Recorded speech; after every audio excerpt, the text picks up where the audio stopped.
Malaysia is widely considered the second strongest honor of King's region after China. A big reason for that is language. Most Malaysian players can speak Chinese, giving them direct access to Chinese guides, streams, and pro play. That allows them to adapt to the meta much faster than almost every other region. Even so, every top region has moments where they slip. During the KWC 2026 group stage, Malaysia unexpectedly dropped a match to Brazil's Influence Rage. So heading into the KWC 2026 playoffs, you'd expect them to come in more prepared. Today, we're breaking down Geekay versus Nemesis from the KWC 2026 playoffs. Before we look at what happened in-game, let's start with the draft. Geekay drafted a very balanced composition. Umbrasa is their primary flanker, looking to pressure the enemy backline.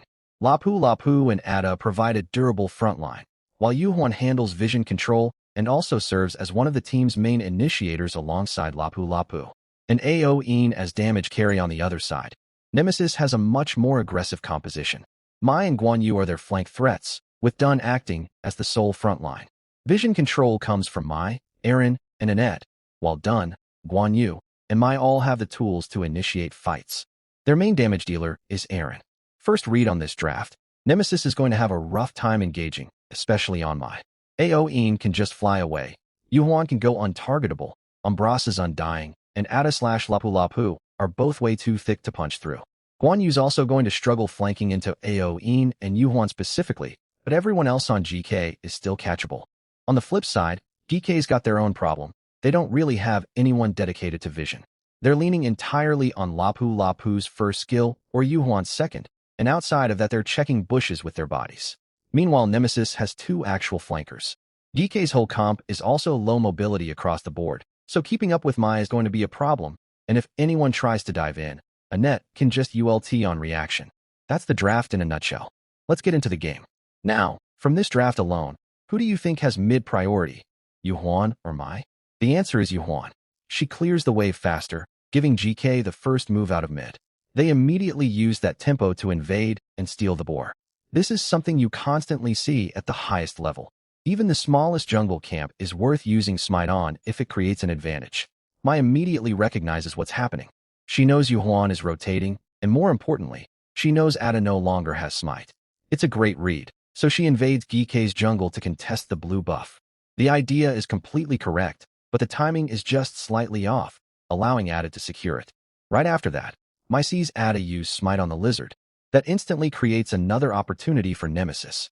With Ada's Smite on cooldown, they invade again, this time for the red buff. In this fight, Lapu knocks Dun up just before he can Smite. Technically, Dun still has a chance to Smite once the crowd control ends, but the red buff gets bursted down almost instantly by Yuhuan and Mai. If Mai had stopped damaging the buff for a moment, there might have been a clean Smite window. An even better play would probably have been peeling Lapu before he had the chance to interrupt Dun. Overall, Nemesis actually made the right macro decisions throughout this opening. The problem wasn't the read, it was the execution. If Mai steals the blue buff and Tion X secures the red buff, Nemesis comes out of the opening with a huge advantage. Instead, Geekay successfulully defends both buffs. Dun misses level 4, falls behind in tempo, and eventually gets picked off. Geekay here! The ghost ship has there to be sailing and split apart and gel for... Tyrant fight, 4th minute. Quick note if you've seen my previous videos. When a jungler starts from the Overlord side buff, that buff respawns first at the 4-minute mark. But since both junglers here started from boar and mid instead, their buff timers get pushed back slightly. So both junglers are still only level 7 at the 4-minute mark, when ideally you want your jungler at level 8 by then. Nemesis actually starts the fight with an advantage, but Annette's ULT goes off without syncing with her team, and on top of that she burns flash for it. Yuhuan immediately ults and goes untargetable. Mai can't get in because Umbrasa's holding her down. Guan Yu goes in on his second skill and gets stunned instantly by Yuhuan. Umbrasa gets a free hit train going on Guan Yu. Dun gets chain CC'd by Yuhuan, and even the Tyrant knocks him up, while Ao Yin's holding Nemesis's backline hostage because he's still got his ULT up to escape if they try to dive him. Dun and Guan Yu both die low. He has to be driven to the backline. TNX has been left to the wall. Annette gets stunned and bursted right after. Fight ends 3-4-0 in Geekay's favor. Two clear mistakes from Nemesis in that fight. Annette's ULT went to waste, and Guan Yu engaged on his second skill, which does let him cleanse CC, but if you're getting stunned the moment you go in, that skill's basically useless there. From this point, Geekay's lead just keeps growing, with Nemesis trying to claw back into the game. The 520 mark. Like I mentioned earlier, Geekay's biggest weakness is bush info. Yuhuan's only got her second skill, and Lapu Lapu only his first, both on long cooldowns. And there's just too many bushes to check. Here's the situation. All 5 Nemesis players are set up for a fight. Dun's holding the small blue bush, Mai's holding the T1 mid bush, Guan Yu's rotating around, while Umbrasa's still clearing wave at Clash Lane, and Ao Yin's clearing farm lane. Dun initiates the 3v5. Dun tanks the opening damage. Mai follows up, Aaron free hits. Guan Yu flanks from behind, and Annette holds her ULT for whoever tries to flank. Meanwhile, Geekay's damage carry is still finishing his wave, and Umbrasa's still on his way over. Lapu Lapu dies first. Umbrasa tries to flank in and gets knocked back by Annette. 2-4-0 Nemesis. From here, Geekay starts losing discipline, making small mistakes. Down! CC has now fallen. Umbrasa tries to solo kill Aaron and gets ganked for it, forcing everyone else to back him up. Guan Yu flanks from behind and picks up Lapu Lapu 2. Another 2-4-0. To the backline, keeps his marksman alive, but can they get some more? Tion X doesn't want to be the only one making mistakes, so he decides to join in. He chases Yuhuan way too far out of position, cutting lane for way too long, and by the time he tries to get back, Umbrasa's already respawned and Tion X dies for basically nothing. Meanwhile, his teammates actually manage to kill Ao Yin back at mid. At this point, it's 6 kills, even in gold's roughly even 2. The 750 mark, Guan Yu positioning. Quick tip if you don't play Guan Yu. When you're running and there's an enemy sitting in a bush nearby, your horse's eyes will glow.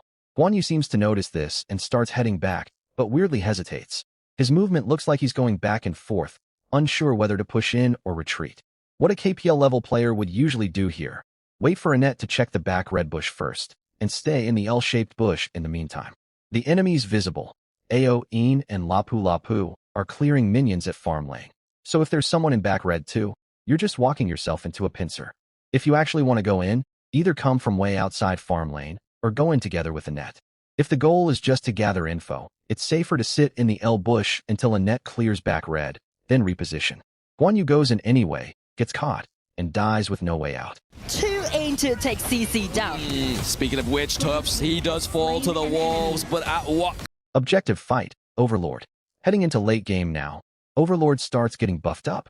And like I've said before, the fight for an objective doesn't start when it spawns, it starts several seconds before that.